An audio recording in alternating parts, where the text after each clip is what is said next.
Welcome back to your weather on the ones. The tropics continuing to stay active. We have Tropical Storm Jose and also another storm out in the Atlantic. Here's a look at your tropical update. We are looking at a few areas out in the tropics, one of which is just off the African coastline. Tropical Depression 14 developing late Thursday.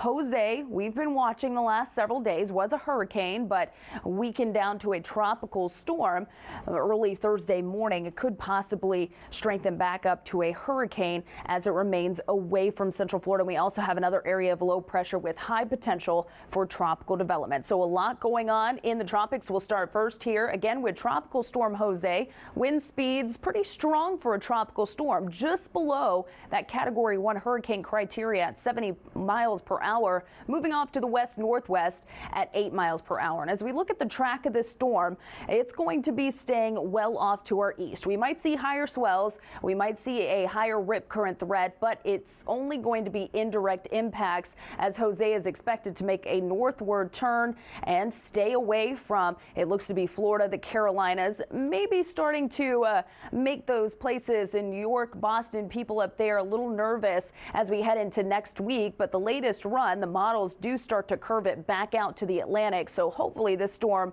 will stay away from the United States altogether. And again, late Thursday, we now have Tropical Depression 14 that developed, wind speeds at 35 miles per hour, moving quickly off to the west-northwest at 22 miles per hour. And it does look like it's just going to continue to track west across the Atlantic, possibly increasing up to a tropical storm early Friday morning. If that happens, it will be given the name Lee. Now, this storm is over a week and a half away from getting anywhere near the United States, so something we will watch, but at this point, not a concern for Florida. We also have another area of low pressure in the central Atlantic. This also has high potential for tropical development over the next 5 days. If that happens, we got to wait for Tropical Depression 14 to develop into a tropical storm given the name Lee, and then after that we have the name Maria. Next up on the list is Nate. So we could possibly have 3 named storms again out in the Atlantic, none of which are a concern for Florida at this time.